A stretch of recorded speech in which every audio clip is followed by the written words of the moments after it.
Hey rock stars, today I'm thrilled to introduce you to Fabled Solutions, an incredible new sponsor revolutionizing custom software development in Canada. Whether you're a business owner with a game-changing idea or a company ready to streamline operations, Fabled Solutions is your go-to partner for creating tailored web and mobile apps. With over a decade of experience, they don't just build apps, they craft solutions that grow with your business. Their secret, a strategic approach that blends deep industry expertise with a commitment to quality. From day one, Fabled Solutions works closely with you to prioritize what matters and deliver a minimum viable product that's functional, impactful, and built to scale. They balance speed with precision, crafting flexible database architectures that save you time and money as you grow. Whether you're automating internal processes or launching a groundbreaking product, Fabled Solutions has helped businesses of all sizes bring hundreds of ideas to life. Proudly Canadian, their commitment to excellence rivals anything you'd find in Silicon Valley. Ready to turn your vision into reality? Visit fabledsolutions.com to learn more about how Fabled Solutions can elevate your business. Fabled Solutions, because great ideas deserve extraordinary execution.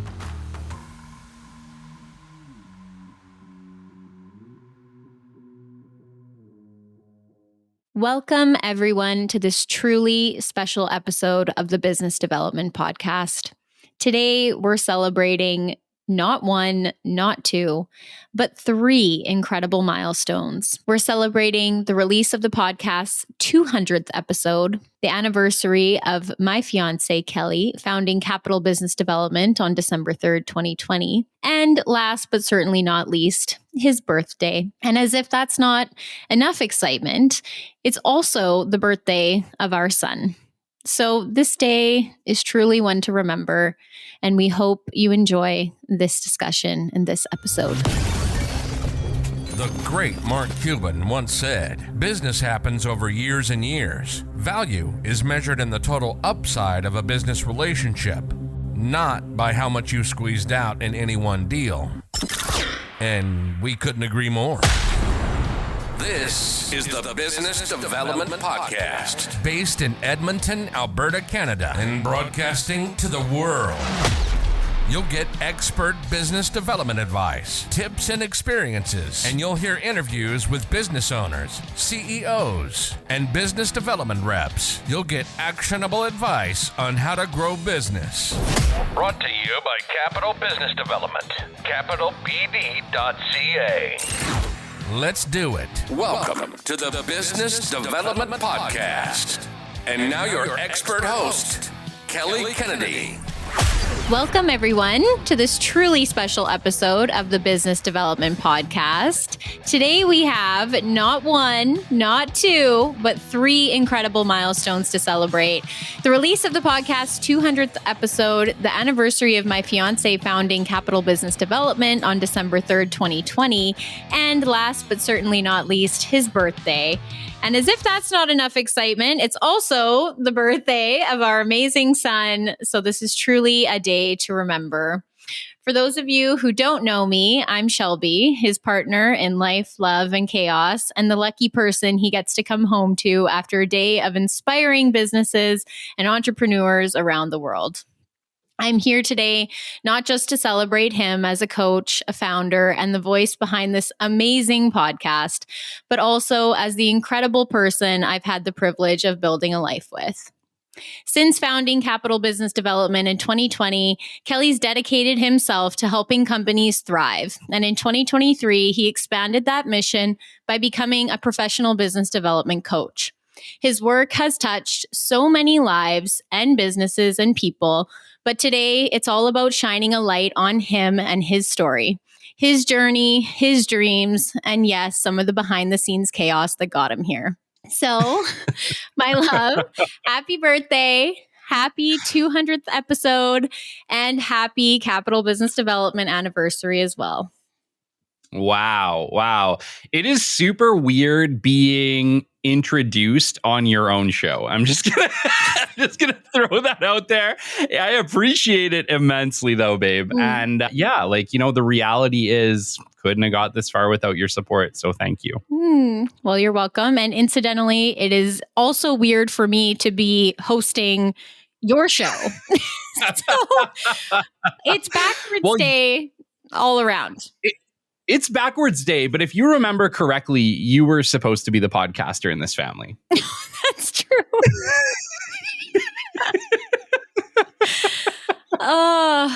Yeah, that's right. I mean, I gave it a go a little bit, but I was using your equipment and it just, we're not great. It didn't work. It didn't work. I needed to set up my own studio. I think if that was ever gonna work. Yeah. Yeah. It's super funny because I don't think that I would have ever looked at podcasting like before. You know what I mean? Like, it's kind of weird that that's the route that ended up happening because so many years ago, I can't remember like what the occasion was, whether it was your birthday or Christmas. I bought you a how-to podcaster book, which I don't think either of us ever read. No, definitely not. I think sometimes the thing with books like that is you just put them in your general vicinity and it makes you feel like you learned something. Like, just put it on the nightstand and through like osmosis or like the law of attraction or something, you're just sending a signal that you're interested in doing that thing. And you may never pick up the book, but you still took a step toward that thing by buying it. Yeah. So sometimes that's as far as we get, but Yeah, I guess it's just weird. It's funny how it worked out. It's funny that this is the path that ended up happening because back then it definitely wasn't for me. It was for you. Yeah. And yet here we are, 200 episodes. 200 episodes of the Business Development Podcast. My gosh, I can't even believe it. I remember listening, like we listen to the Box of Oddities. We talk about this all the time on the show. I'm like a Jim Harold's Campfire. I actually saw our Amazon Music thing. You know how they do a Spotify Wrapped? I saw our Amazon Music essentially Wrapped today, and it was saying that Jim Harold's Campfire was our #1 show this year. So I love that. So we have listened to, a lot of podcasts over the years. And I remember listening to the Box of Oddities and hearing their 100th episode, their 200th episode, and thinking at the time, my God, what does it take to get to 100 episodes or 200 episodes? I'm sure now they're probably like 1,000. But the point is that I remember thinking how incredible that was. And to be here today at our episode 200 of the Business Development Podcast is really crazy. Yeah. Yeah, it's so true. It really is quite a feat, and you've done it without even missing a single episode. And I think there's been so many times over the last couple of years, so I've been like, yeah, like maybe it's a good week to, replay something from the past, or like maybe just take a break. Like, people know that you need breaks every now and then, and you're just steadfast. Like, nope, not gonna miss an episode, not gonna miss a day, like hell or high water, rain or shine, sick or healthy, whatever's going on, I'm recording, I'm doing it.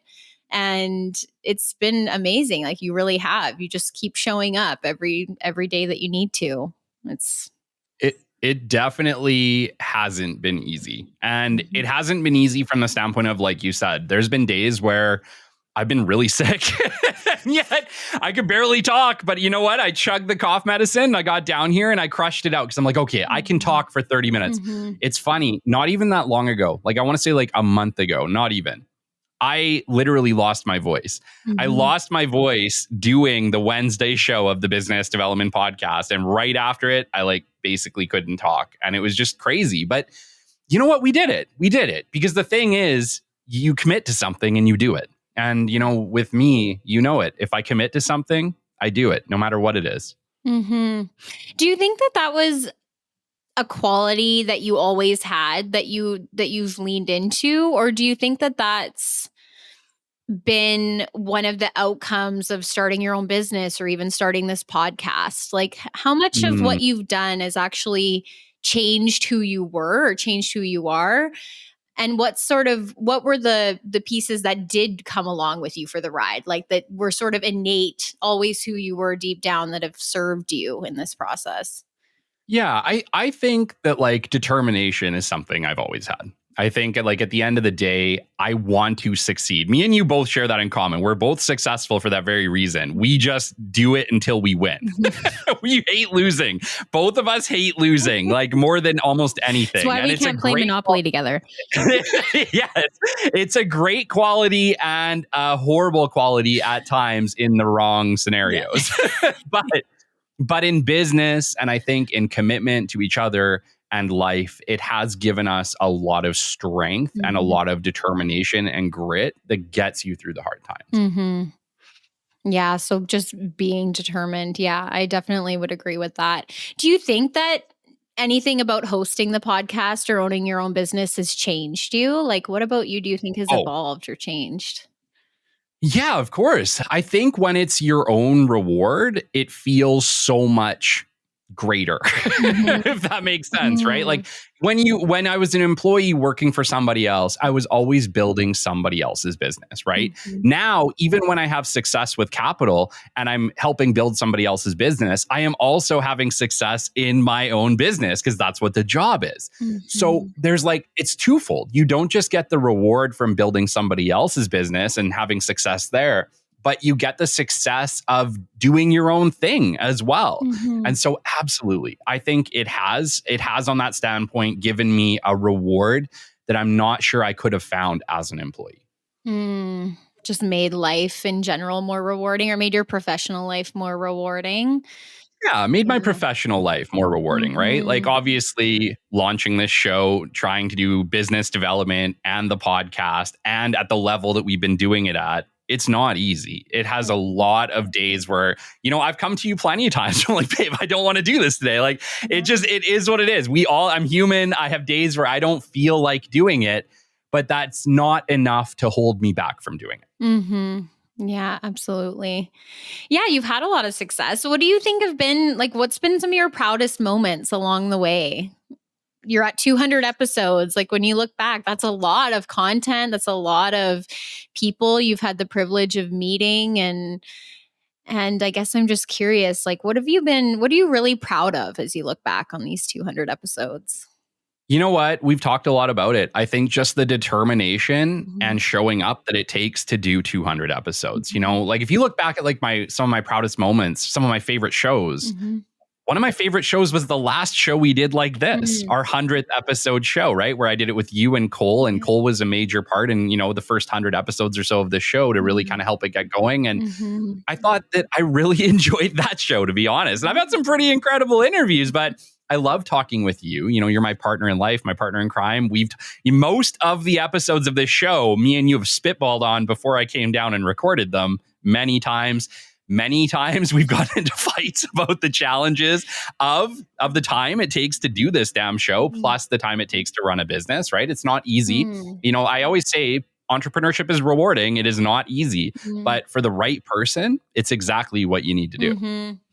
Well, it is interesting because even, most of the time, I guess for the record, if I'm grumpy with you, it's because I think you're not taking care of yourself. And, I think as your partner and in watching just the immense dedication that you've had for your show and the listeners and your community, as long as I see that filling your cup, I'm quite happy to support you and cheerlead and be your teammate. And then there's definitely those moments where I see you're starting to get a little more run down, or where I see your cup needing filled. and as much as that's something I know that both of us consistently try to do for each other, there are limits to what I can do for you or what you can do for me. And there is that point where we have to take care of ourselves as well. And sometimes I think at times I've worried that you're not prioritizing, your own well-being. But at the same time, I trust you, and you've shown me time and time again that when you need a break, you also take it. Yeah. And so sometimes it might look to me like you're not doing it enough. And I'm sure sometimes that is the case. But I've also learned, like through the years being with you, that when you kind of hit that wall or things are feeling overwhelming, you're also great at, whether it's just taking that bath or getting out of town, spur of the moment trips and things like that. Yeah, no, it wasn't that long ago that I hit the wall, right? And I looked at you on a Friday afternoon. You were sitting in bed, you had Jet, and I just looked at you. I'm like, babe, we got to get out of here. Like, I got to get out of here. I got to get out of here because unfortunately, the working from home is incredible. I love working from home. I love that I can run my business from home, do this podcast from home, do a lot of the amazing things. I get to spend all day with you and Jet most of the time, which is amazing. But what that also means is when I hit a wall and I need to run, I need to leave our house. I need to we got to go. And like last time, we didn't just got to go. We got to go like a whole province away. We got to go see your dad. I literally said, I don't even care where we go, sweetie. We just have to go. Yeah. Well, I was amazed. We proved that we could do spontaneous travel with 4 children and dogs and responsibilities. We pulled it off. And I was just thrilled that we proved it was possible. It speaks to that determination again. Like when you've got a goal and you've got the right motivation, it's amazing. And of course, with the help of, family and our support system. But yeah, it just, like I said, you've shown time and time again that when that moment comes, there are always steps that we can take and ways of kind of overcoming the burnout and overcoming that wall that you hit. And so, yeah. Okay. Well, I'm curious. You, over the past 200 episodes, have had so many amazing conversations with incredible guests and people from, so many different industries with varying perspectives and advice. But I'm curious, in those 200 episodes, like from those conversations, what are some of the lessons that have surprised you that come up again and again from these entrepreneurs and from these different perspectives? Like, what has kind of surprised you about what continues to come up through those conversations? Yeah, I love that. I think ultimately the fact that whether you make $400 million or you make $500, a lot of us are facing the exact same challenges. And so work-life balance has come up in almost all these conversations. And it's kind of crazy because I've seen incredibly successful people come on and say, you know what? It wasn't worth it. I lost my entire family. I don't have a relationship with my son. I've gone through 4 divorces, whatever, you name it, right? And it's like they, at their career levels, hit insane peaks, had NHL deals, had, sold their companies for $400 million, and then had to go through a lot of human challenges. And I think the further I go down this path, what I'm realizing is we're all human, and it doesn't really matter how successful we are, whether it's success in business, success in family life, whatever it is, we all have to deal with the emotions and challenges that come with that. And they are just as overwhelming, whether you make $500 or whether you make $5 million. I think that really surprised me. Yeah. Yeah, it's fascinating. Like, for you personally, how has that influenced the journey for you? Okay, so here's kind of the challenge that I see with it too. Some of the people that I've met along the way, I see them achieving balance, right? And balance comes up. You know it. If you heard my show a lot, babe, when I'm interviewing people, I always ask, hey, did you achieve the balance? Are you happy with where you're at? And I talk to a lot of people now who have incredibly balanced lives, but they had to work hard for it. And I think that's the other thing that's come out from a lot of this conversation was that there is no easy button. Like, I think everybody is looking for the quick fix, right? But it takes effort. It takes determination. It takes showing up week over week, month over month, year over year, consistently to achieve the level of success that leads you to the freedom.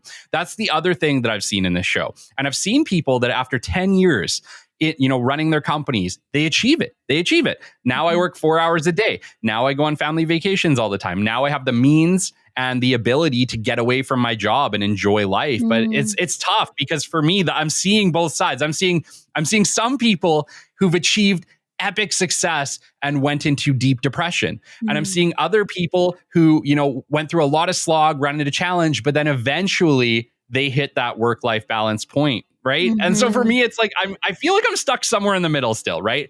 And it because I'm determined and I show up all the time, and I just know, like, for me, it's like, okay, one day we're going to get to that freedom. We're not there yet. And I think that's kind of where I'm stuck, at least at the moment. Yeah. Yeah. Freedom is a word I hear you use a lot. And I know I've known throughout our journey and our relationship together that freedom is something you really value. I guess I'm curious, like, what is freedom to you? When you use that word and you're like, that's really what it sounds to me like, that's really what you're working toward is a higher level of freedom and purpose. I see that you're very purpose driven as well. And I think there's a balance there between being free and having resources and abundance, and then also having purpose and having that community and all those pieces. So what does that really mean to you, being free? Yeah, I think free hits a point, like you said, it's a point of abundance where you don't have to worry about financial challenges. You don't have to worry about like obligations necessarily. I think like if we wanted to take vacation, we could absolutely just go and do that. If we needed some time to ourselves, we could absolutely take that. I think to me, that's what freedom is. It's the ability to make the choice to do something without repercussion, right? Right. But unfortunately, at least at this point in our lives, and we just bought a very expensive home, and I'm very excited. We're going to be here forever, I'm sure.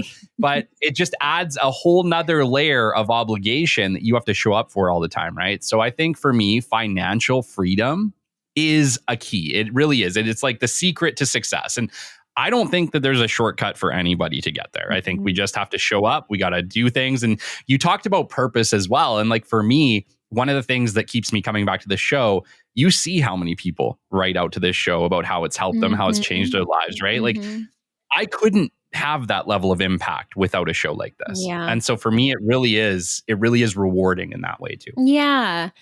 Yeah. I was actually going to ask you about that because I know it's been really cool. It's cool to benefit from this modern moment and have such access to the people that listen to your show. I can imagine that not that many years ago, people that hosted any kind of show, they didn't have that level of access or communication to the people that they were impacting. And I think for all of us, we want to see the way we're impacting either our customer or our kids, or how the work we're doing is having an impact on the world. I think that's such a huge part of what is actually rewarding for us as people. So I'm curious, like, has there been a particularly meaningful or surprising feedback that you've gotten from a listener that really stuck with you? Or like, is there some voice that helps keep you motivated that comes in the form of listener feedback? Not one, right? But there's been lots, right? Like, just like a couple of weeks ago, we had a listener from France reach out, and they had actually just won an award or were nominated for an award for an environmental impact that their company was making on the world. And he started that company with advice from the Business Development Podcast. And for me, it was like, holy crap. Some guy talking in his basement in Canada made an impact in France that could eventually change the world. Things like that are just like, holy cow, right? Like you could never see that butterfly effect when I sat down for intro episode, when you were giving me shit because we were leaving all of this stuff in the corner of the room. And it's funny because I've talked about it plenty of times on the show, but you looked at me that night and you're like, Kelly, you got to do something with all of that equipment, either sell it or do something with it. But I want it out of our bedroom. Right. And who could have known that was the kick in the ass I needed at that moment that would launch us to this moment right here with the impact that we continue to make. Yeah, that's amazing. Yeah. Enough said. I agree. I agree with everything you said. I guess, you've really enjoyed your interviews. I think that you've really found I don't know. There's some magic in there. There's another word I'm looking for. It has to do with purpose. Your genius. That's what I'm looking for. I think in your sort of connection with your guests, you found a sort of inner genius that perhaps has been with you all along, but that's really kind of come to life in your conversations with your guests. I'm curious if you could interview anyone in history, alive or dead, anywhere, who would you want to interview on your show and why? That's really good. You know what? I want to interview Mark Cuban. I've said it more than once on here. Mhm. I just like him. I think he's really cool. I love his energy. I love that, he loves sports and things along those lines. And I didn't actually write the intro to this show. I think a lot of people are like, oh, did you write the intro to this? No, I actually had it produced. I am not a producer of great audio things other than this podcast. So when I initially started the show, I knew I wanted a great introduction. And so I actually hired a company to do it. And that was the intro they made for me. And I was like, oh, that's really cool. Because I would really actually like to interview Mark Cuban. So who knows? Maybe one day. I've actually met people who've had lunch with him, who've signed deals with him, but I've never met him. So who knows? Maybe one day. Yeah, well, yeah. The gap seems to be closing, or the degrees of separation have become fewer and fewer. So you never know. Might be in the cards here. I have a question for you. Oh, okay. So I don't think a lot of people get this perspective. What is it like to be a partner of a podcaster? What is it like? Talk about maybe like the parts where you've been proud and the parts that you've had challenge. Because I know we've had a lot of challenges along the way of this journey thus far. And I know it can't be easy because the time commitment especially can be challenging. But I want to hear it from your perspective. What is it like to be a partner of a podcaster?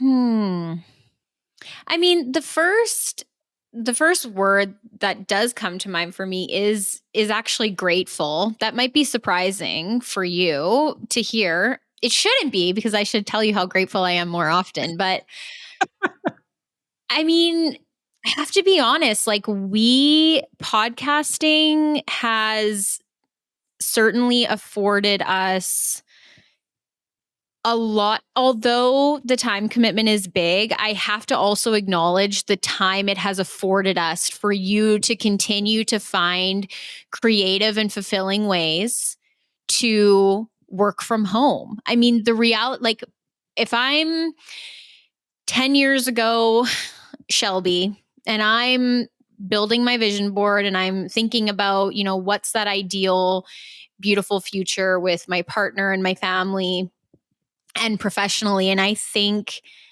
this is absolutely a dream come true for me, that you work from home and I work from home, and we have that we're both creative people. And I think that's been a really sort of beautiful surprise in our relationship. Yeah. And for podcasting, I've seen such creative parts of you emerge that I didn't really spot in you, I think, initially in our relationship, where I see that you're an incredibly creative person and that you find it very rewarding to build things that didn't exist and to work on those different kinds of graphics. And the podcasting itself is a creative endeavor. You've taken on production, you've taken on the whole vision for the show. And I think it's been an amazing ride, actually. I'm just incredibly grateful that you took that leap and that you had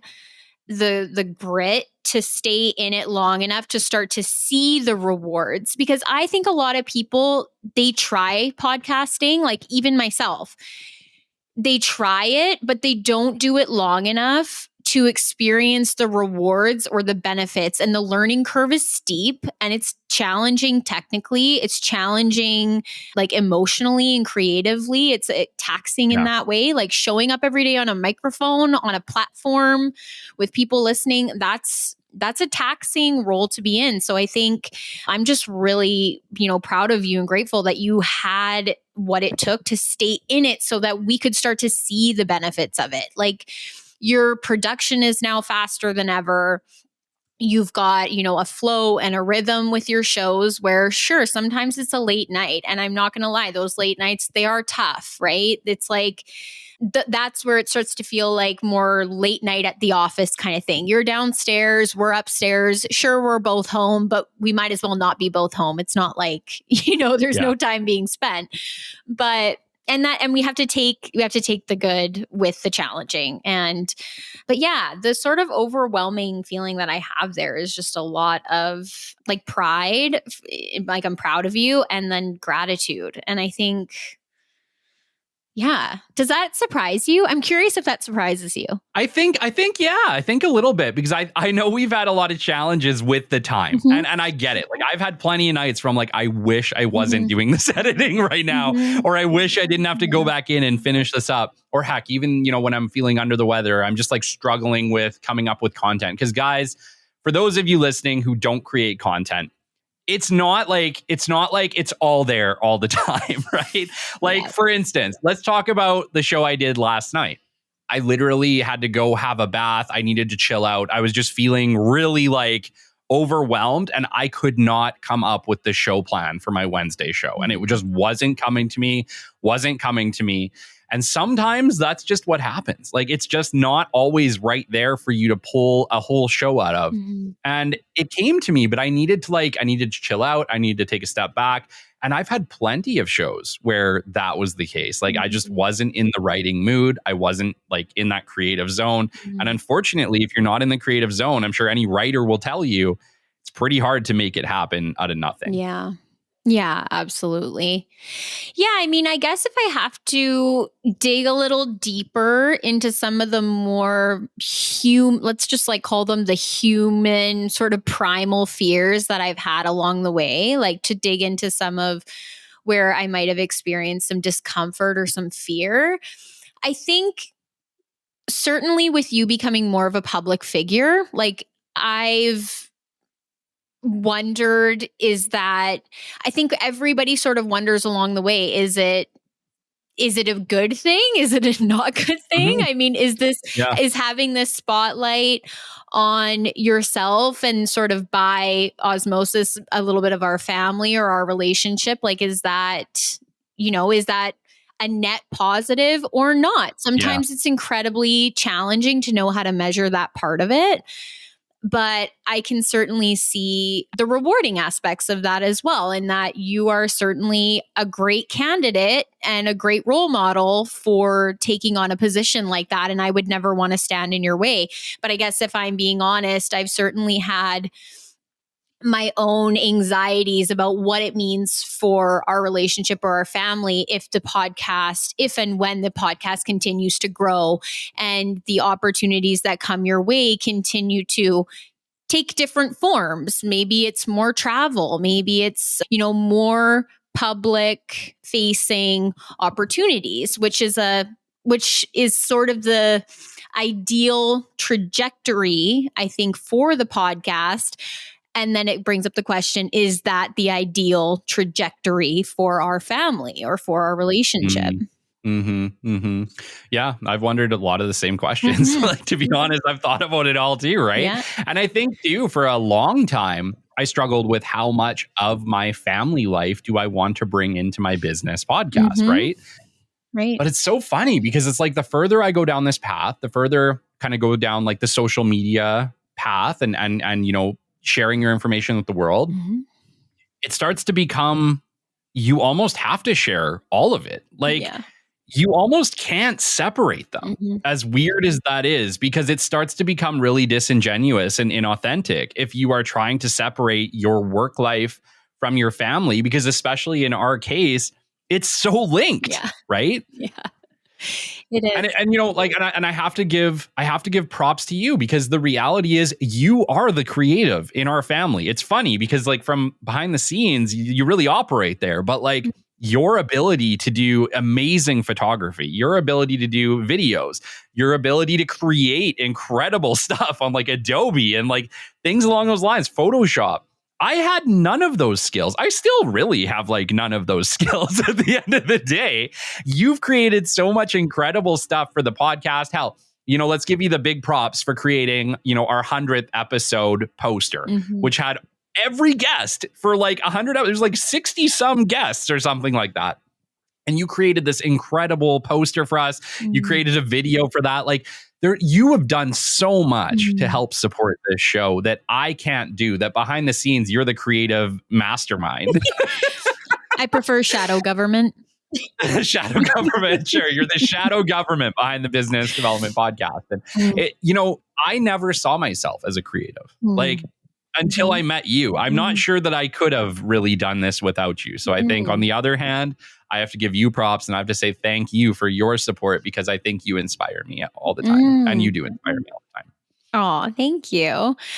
I think it was all part of the vision board. Like, once again, if I'm envisioning that ideal romantic relationship, I think there's a level of passion that I want at the center, and that I think you want at the center as well. And I think that's been another reward to this whole endeavor, is that I'm not exactly the kind of person to stay out of it. I like to be involved, and I like when you bring your ideas to our relationship so that we can bounce ideas off of each other and we can really talk things through and inspire one another. And I think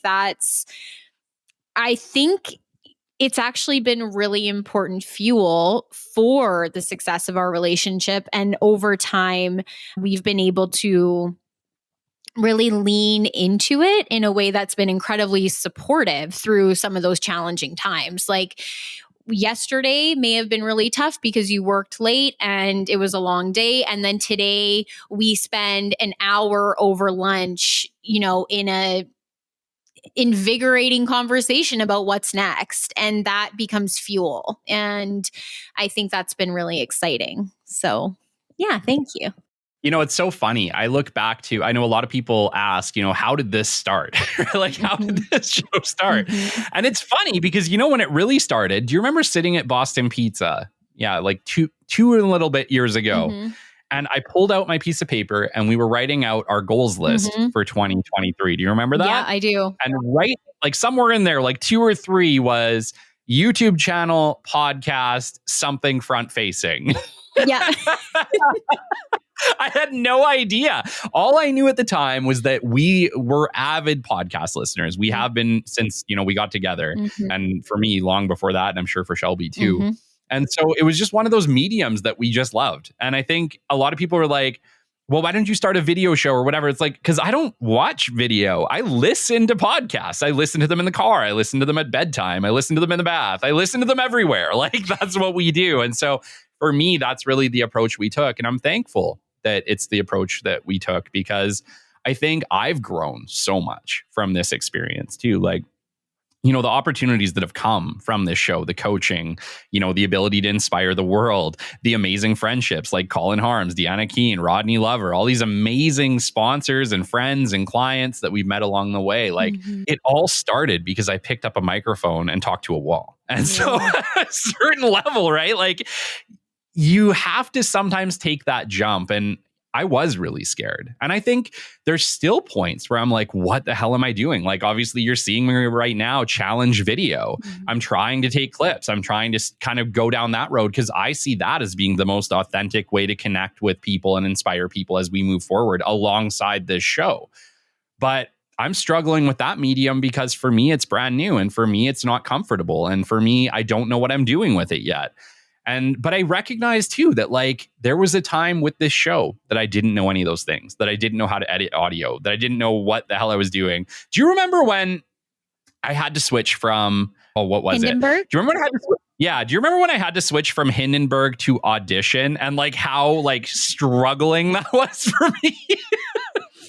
I do remember because, that was probably one of the more tense times with respect to the podcast and its toll, let's say, on the schedule of life. Because anytime you have to learn a new skill like that, it's cumbersome and it takes like there's no easy button, like you said, to learn those new skills. So I definitely remember that. It was really tough and it was absolutely born out of a desire to improve your show. And I think, sometimes along the way, I've I've maybe questioned where you're like, the audio isn't right, or you go and you reiterate or you edit. And I'm like, it's fine. It's fine. Like, nobody's going to notice. You're the only one that's going to notice. But it's like, and I totally get it. As much as I want to like keep you to myself and like keep you out of the workspace sometimes, I totally get that. That's the thing. The show has to be of a certain level of quality, I think, for you to feel proud of it and to properly represent your guests and give your guests a professional platform with which to share their story and their message. And so, all along the way, it's been the desire to improve your show that I think have resulted in some of those like steep learning curve moments, and where more was needed, more time was needed, and more effort. Well, and it's crazy because I think what I realized, it was all born from challenge, right? Like, it's funny because in the beginning I didn't understand, right? I didn't understand audio production. I had Hindenburg Journalist Pro, and I was like watching YouTube to how do I get studio quality sound? Like, how do I get rid of all this echo and all this, right? And in the beginning, when we were recording in the basement of the old house, like, that room was so full of things that it really deadened any reverberations. And so it really wasn't until we moved to the Edmonton house that I was like, oh shit, we're in trouble. Because I basically went from like a downstairs right full, what we called a hobby room, which is just full of everything, but it deadened the whole room. And so I was able to record without reverb, without echo. Yeah. And I didn't recognize at the time like how amazing that was for the launch of the show, because it actually made the show sound better than it was for my skill level. And then as we moved to the new house and I didn't really have a lot of space, we started recording from the bedroom, and it had a lot of echo. And I remember being like, oh crap. So a lot of the skills that I learned along the way were skills of necessity, were skills of like, okay, how do I get rid of this horrible echo noise and still keep the quality of the show? And then I went too far and it sounded overproduced and I hated it and it was hurting my own ears. And I was like, babe, my show hurts my own ears.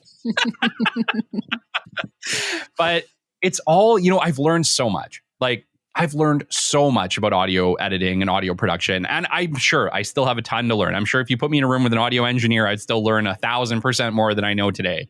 But anybody can do this. I think that's like the important thing I really want people to listen to on the show is that if you want to create YouTube videos, if you want to start your own podcast, all of this stuff is learnable. And I am like the perfect example of I learned it all from nothing. Yeah. I mean, I'm going to push back on you a little bit, though. I'm not sure anyone can do it.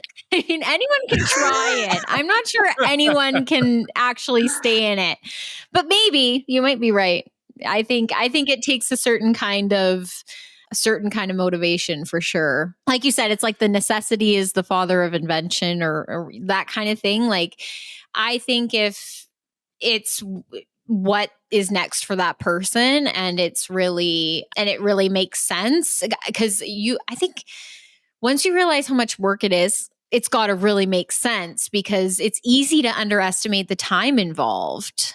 Yeah, it is. It is. And I think the other side of it too is it's easy to underestimate the costs involved too. Like in the beginning, sure, it can just be, oh, I'm just recording it in my bedroom. But as you start to need plugins, as you start to want to advertise to grow your show, as you start your social media platform to go along with it, it starts to really tack on the time. And as you get better, right? Like in the beginning, I could produce a show right quick, but I didn't understand the audio editing side. So the show was going out kind of subpar in the beginning. And as I learned more about what I needed to be doing, now that added more time. Now, even when I finished editing the show and I went to run the production, well, my computer's pretty great, but even then it takes it about 30 minutes to really like produce the episode so I can get to a next step. So it starts to add time. Absolutely. So I think you're right. The longer you do your show, sure, you get more efficient, but you also get better at like what you want it to sound like. And that's going to take more time. So your production time tends to go up, at least initially, as you're learning, as opposed to you get faster. You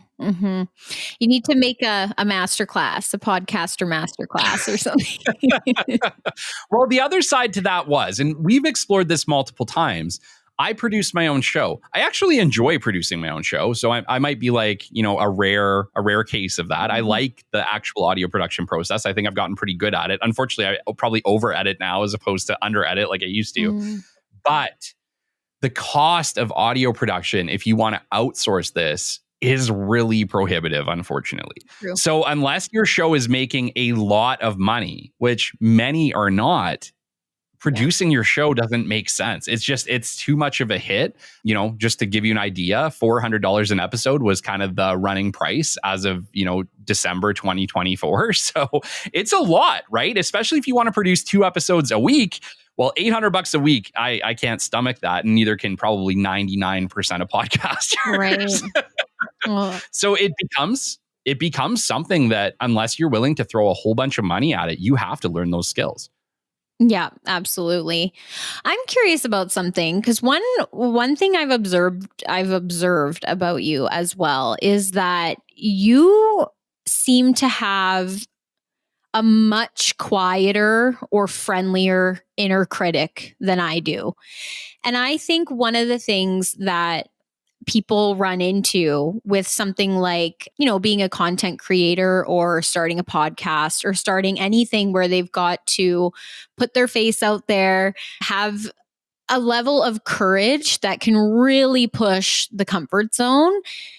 And that's where even producing your own show gives you this really up close and personal look at yourself, and you hear your quirks and your idiosyncrasies and where you may have made a mistake or where you might have sounded a little bit goofy. And I guess I'm just curious, like, what's the question?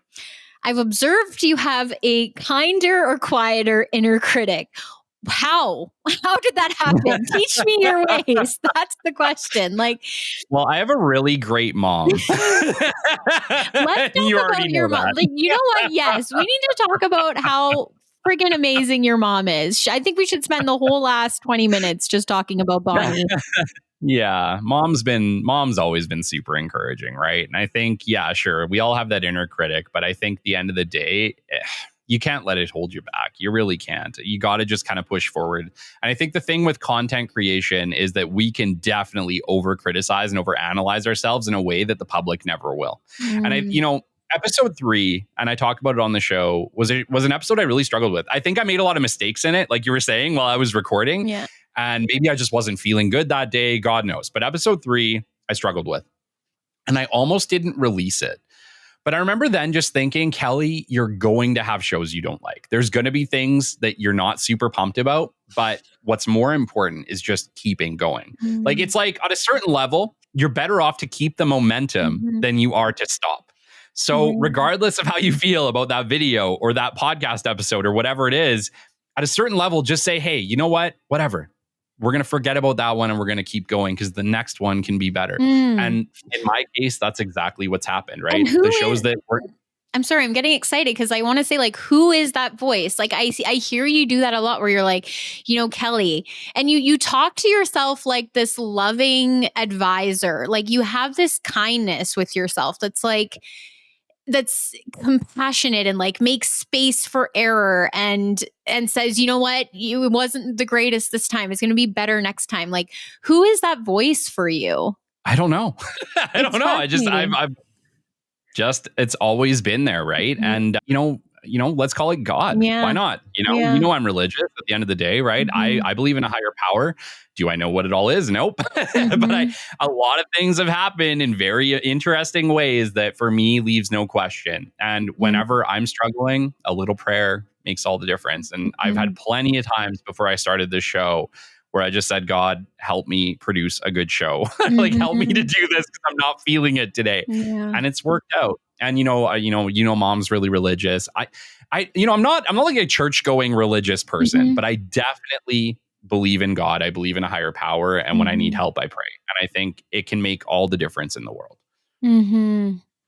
Yeah, that's so beautiful. Yeah, it's been one of the things about you that has really been a marvel to me, because I think what I've been used to and what I've seen more often modeled in my life is this extreme self-criticism, like to the point of being paralyzed, right? That like people, they can become so critical of themselves that they just totally paralyze themselves from taking that next step or making any progress. And they stay safe. They stay in the comfort of what they know or what is dependable, and they never fully step into that courageous space where I think so much tremendous growth and so many amazing lessons and gifts are there for all of us if we can overcome that just like gremlin critic that I think is so common in people. So I've always kind of wanted to ask you, what is that voice? But yeah, like shout out to Bonnie. Like Kelly's mom is one of the just kindest, sweetest people. Like it's just, there's this incredible tenderness, and maybe there is something in there for us parents. Like maybe we don't realize how much it's our voice that becomes the inner critic for our children. Yeah. Yeah. I think with our boys, I just want to encourage them as much as I can at the end of the day, because everything we learn, unfortunately, at least in my case, has been the hard way. It's like I've kind of had to learn everything in the struggle a lot. And I know for you, that's really been the case as well. But I also feel like it's the bravery and strength of taking on that place that allows for the growth. And so even though we're afraid of the struggle, I think most of the time it's exactly what we need to get to that next spot. I do want to talk a little bit about our parenting journey. I don't know if this is the moment for that, but I do think, I heard a story yesterday, and this feels related to what we were just talking about. I heard a story yesterday about a grandfather and a grandson go to a ski hill, and the grandfather says, "You climb the hill first before I'm going to buy you a lift ticket." And from the grandfather's perspective, this is like a lesson in working hard and, perhaps building character and earning or having that reward. Hard work equals reward. And how from the kid's perspective, it's more like, grandpa's just kind of an asshole. And I think sometimes as parents, we get caught up in that on one hand, it's our job to mold our kids into these productive, well-adjusted, kind people who are going to be a positive force in the world and in the people that they impact in their lives. And there's sometimes it's never easy to fully understand what the path is to get there. But I guess, I'm just curious, like you talked about just wanting to encourage them, and how do you think that this journey has affected your parenting, or how you view your role as a parent? And maybe not even just this journey, but just where are you at today in your role as, father, stepfather, and what we're really here to do as parents together? What's the goal? Oh man, that's loaded. She knows she's got me behind a camera. She can ask me the hard questions. Yeah, parenting's tough. And I think parenting has never been harder. And I think I've talked with a lot of people on this show who I haven't even necessarily agreed with when we've gotten onto the parenting conversations, right? Especially I struggle, I think, when I hear parenting tips from non-parents. I really struggle with that one because I think we had a conversation the other day, and the conversation was, babe, like, I don't think you can really understand parenting unless you are a parent. And I didn't understand that. I thought I knew, and I was completely wrong. Yeah. Right? Like, but you don't know. You think as a non-parent that you know. But trust me, something happens when it's your kid and you have a kid. It changes you in a way that you could have just never seen. And you hear people like me, parents, telling you this. And you're like, bullshit. Yeah. I know it all. I got it all figured. I got nephews, I got nieces, whatever. But trust me, until you are a parent, you can't truly understand parenting. I'm sorry. Right. But the other side to this, and let's kind of get into encouragement for the future. And I remember a while ago, Like, think about it from the past. Think about it from the past. There was a time when your kids were going to do exactly what you do. You were a farmer. Your kids were going to farm. Guess what? Not only were they going to farm, they were going to farm using the exact same tools and equipment that you did, because technology evolved that slowly. Mm-hmm. That was a different world, and a different type of parenting was involved. And making your kid walk up that snow hill to build character made sense, because you had to walk up that snow hill to build character, right? It was like when our parents said, I walked to school both ways uphill, right? Yeah. And I think for me, I've struggled with it, babe, because my parents are literally boomers, right? Mm-hmm. Like, my parents' parents were like old. Like, my dad's dad was born in 1901, and my mom's parents were born in the 1910s, 1911s, right? Like, my grandfather was enlisted for World War II. Mm-hmm. So I think on a certain level, that the growing up experience that I got was one from a different time. Mm-hmm. It wasn't like a 70s parent. It was a 50s and 60s parent on both sides, like my dad and my mom. Mm-hmm. So for me, I think being taught how to work hard, being taught that, honesty and honorability is important. Being someone people can trust is important. Your word is important. Your hard work and your effort is important. And nothing comes without hard work and effort was really instilled to me as a young kid. Mm-hmm. And I think where I maybe struggle with that now with our boys is that the world that they are going to have to do this in, Mm-hmm. to start their own podcasts or whatever it is 20 years from today, Mm-hmm. right, is going to be a world that me and you can't even see right now. Mm-hmm. But it is going to be that different. Mm-hmm. And it's not going to be our podcast. It'll be, God knows, a virtual holocast. Mm-hmm. Right? Like, Mm-hmm. we can't prepare them for that future. Mm. And I think that's where I struggle as a parent today. I've talked about it multiple times.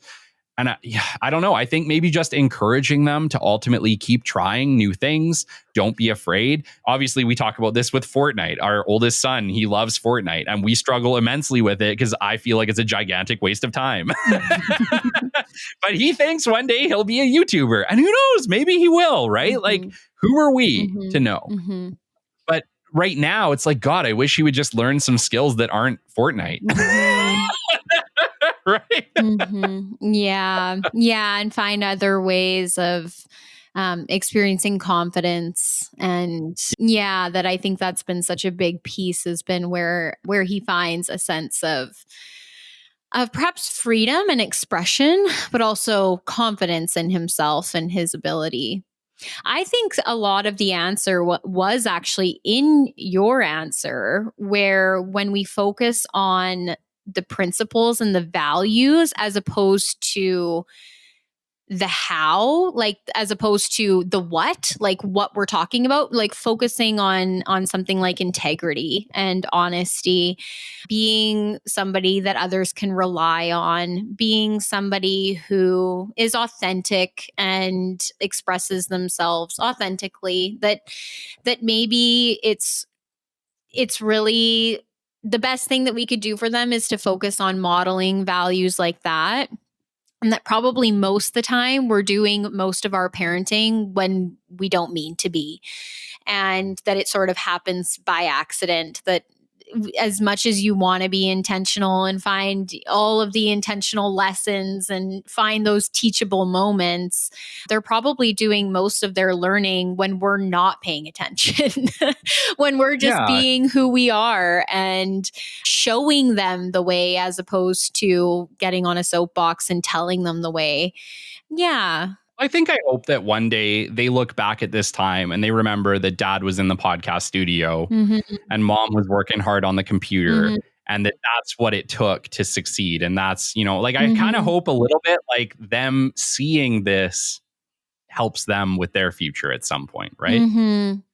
Yeah, we both had childhoods where we saw both of our parents working incredibly hard in life and not necessarily achieving all of the outcomes that they might have hoped for. I think both of our sets of parents were just essentially working class people. I think your dad worked in maintenance, your mom was a nurse. My mom wasn't educated. She didn't have a higher education of any kind. So she moved kind of place to place and she'd work her way up or whatever. But she basically just went job to job, never really establishing a full career. And my dad as well just kind of worked in the grocery industry his entire life. He's about to retire.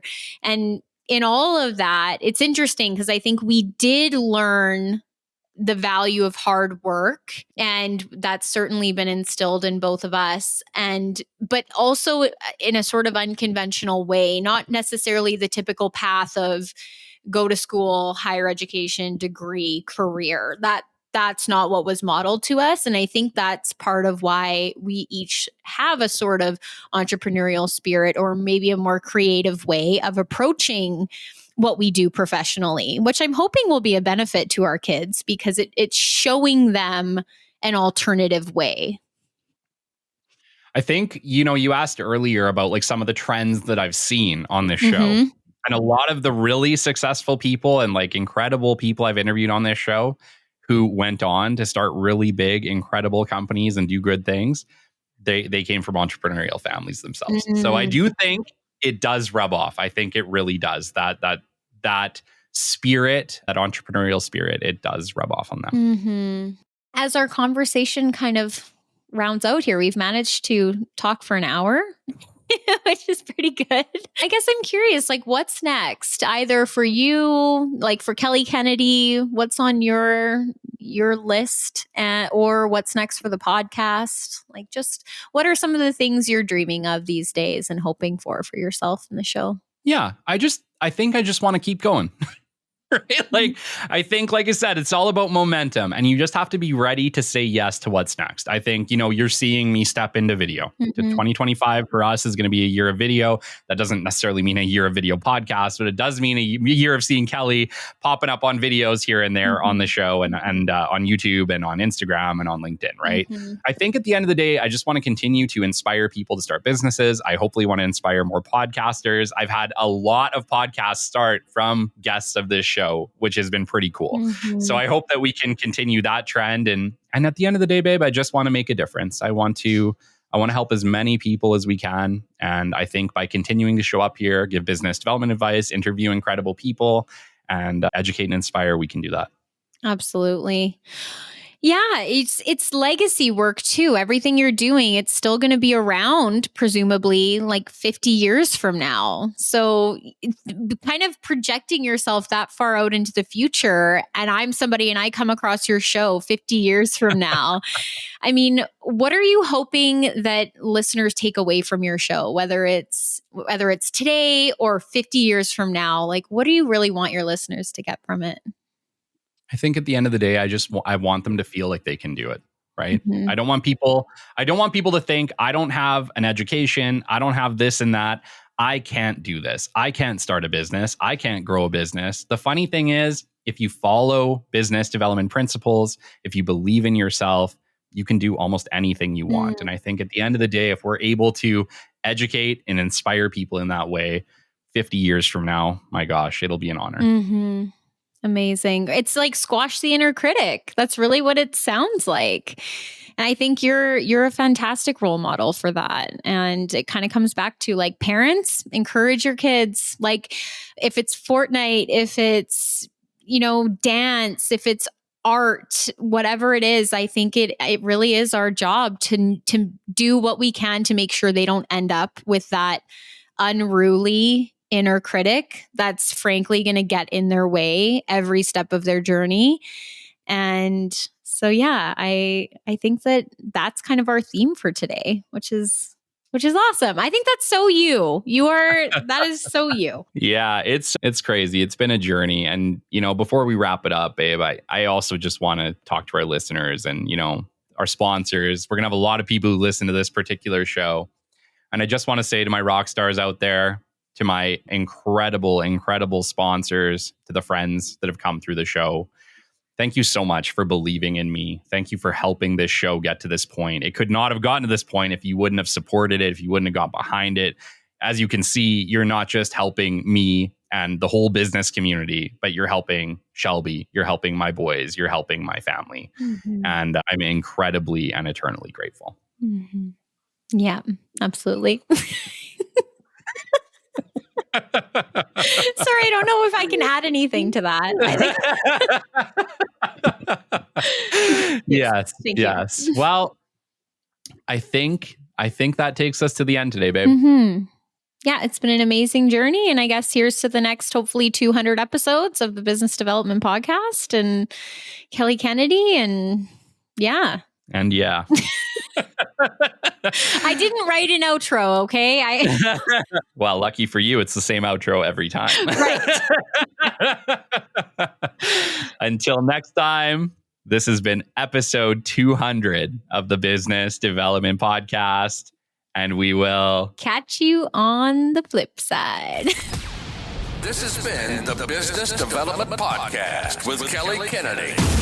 Kelly has 15 years in sales and business development experience within the Alberta oil and gas industry and founded his own business development firm in 2020. His passion and his specialization is in customer relationship generation and business development. The show is brought to you by Capital Business Development, your business development specialists. For more, we invite you to the website at www.capitalbd.ca. See you next time on the Business Development Podcast.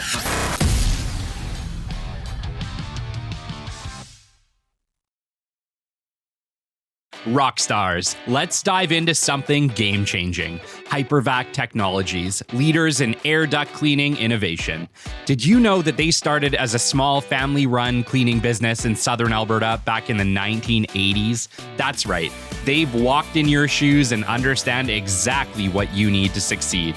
Hypervac has taken that hands-on experience and turned it into powerhouse solutions like the Revolution 360 vacuum and the cutting-edge Cobra View camera system. These tools aren't just designed to clean. They're here to redefine efficiency, helping you tackle more jobs with less hassle. Here's what sets them apart. Their top-selling non-PTO air duct truck has become the gold standard in North America.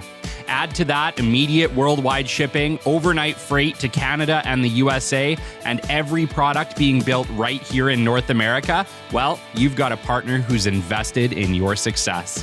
But let's talk impact. Hypervac's mission is bigger than just cleaning ducts.